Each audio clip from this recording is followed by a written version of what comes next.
एक तरफ अखिलेश ऑफर दे रहे हैं तो दूसरी तरफ खुद के लिए भी ऑफर रख दिया है। यूपी के 10 विधानसभा सीटों पर होने वाले उपचुनाव में साइकिल और हाथ साथ साथ नजर आएंगे।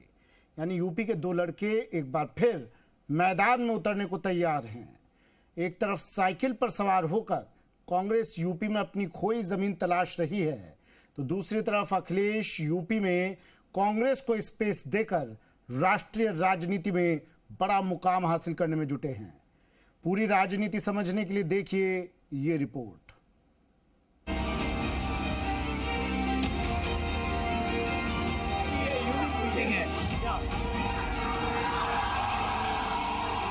यूपी के इन दो लड़कों ने एक बार फिर हाथ मिला लिया है और लक्ष्य एक बार फिर बीजेपी के विजय रथ पर ब्रेक लगाने का है।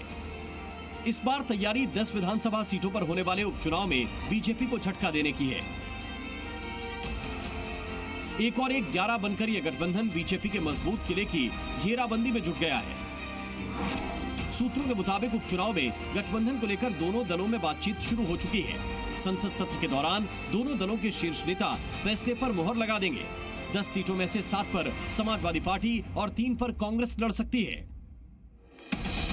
सवाल उठ रहे हैं, यूपी विधानसभा चुनाव में सिर्फ 2 सीट जीतने वाली कांग्रेस के लिए अखिलेश यादव इतनी दरियादिली क्यों दिखा रहे हैं? तो पहली वजह भी उपचुनाव में गठबंधन की खबर के साथ सामने आई है। बताया यह जा रहा है कि अखिलेश यादव की कोशिश फिलहाल समाजवादी पार्टी को राष्ट्रीय पार्टी का दर्जा दिलाने की है। लोकसभा चुनाव में भले ही समाजवादी पार्टी देश की तीसरी सबसे बड़ी पार्टी बनकर उभरी है, लेकिन राष्ट्रीय दर्जे के लिए उसे अन्य राज्यों में सियासी विस्तार की जरूरत है।